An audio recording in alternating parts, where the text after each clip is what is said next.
আসসালামু আলাইকুম সকলকে।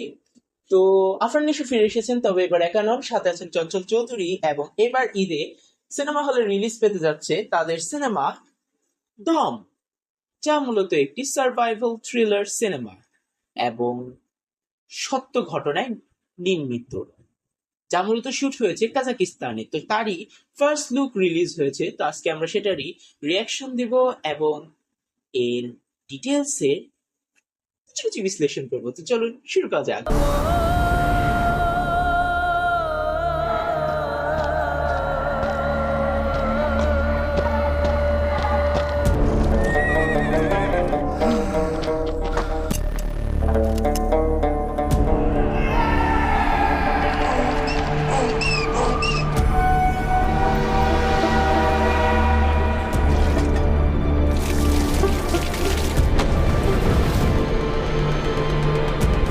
Best on a true story লেখাটির মাধ্যমে টিজার শুরু। এরপর একে একে কিছু ওয়াইড অ্যাঙ্গেল শটে আমাদেরকে সিনেমার এনভায়রনমেন্ট সম্পর্কে আইডিয়া দেওয়া হচ্ছে, সাথে পোর্ট্রে করা হচ্ছে গল্পের মূল চরিত্রের স্ট্রাগল সম্পর্কে।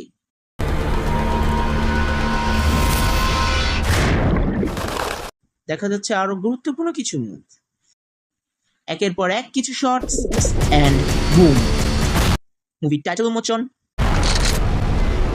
এবং টিজারের শেষ এবং একমাত্র ডায়লগ।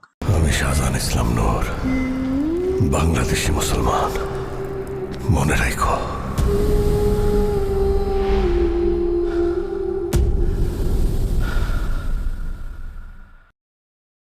তো এবার দেখার পালা, আফরান নিশো কি পারবে তার অ্যাক্টিং স্কিলসের মাধ্যমে মানুষের মন জয় করতে, এবং কাজাকিস্তানে শুট করা এই ভিন্নধর্মী সিনেমার মাধ্যমে রেদওয়ান রনি কি সত্যিকারেরই সিনেমা হলে নতুন চমক দেখিয়ে দিবেন।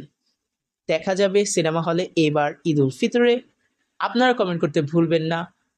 Bye bye.